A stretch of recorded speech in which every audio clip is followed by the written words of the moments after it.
Make a deal before it's too late. அமெரிக்க ஜனாதிபதி Donald Trump இன்றைய தினம் கியூப தலைவர்களை பார்த்து விடுத்திருக்கின்ற ஒரு அறைகூவல். கியூபாவிற்கு இனிமேல் எண்ணெயோ பணமோ கிடைக்காது என்பதை திட்டவட்டமாக அறிவித்திருக்கின்றார்.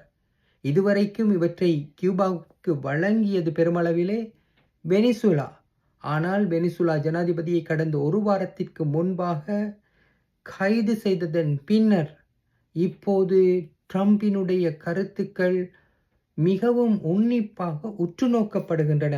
இந்த நிலையிலே தான் இன்னும் ஒரு முக்கியமான விடயம், அமெரிக்க இராஜாங்க செயலாளர் மார்க்கோ ரூபியோ அவருடைய பெற்றோர்கள் கியூப நாட்டவர்கள்.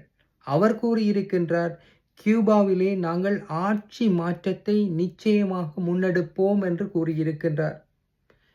கியூபாவோ இவர்களுடைய கருத்துக்களை இப்போது நிராகரித்திருந்தாலும் இனிமேல் இவர்கள் சொல்வதை செய்வார்கள், சொல்லாததையும் செய்வார்கள் என்பது தற்போது நிகழ்ந்து வருகின்ற உலக அரசியல் புலப்படுத்தி நிற்கின்றது.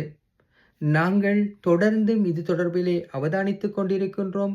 கியூபாவை பற்றிய ஒரு விரிவான பதிவை குளோப் தமிழிலே நீங்கள் பார்க்கலாம்.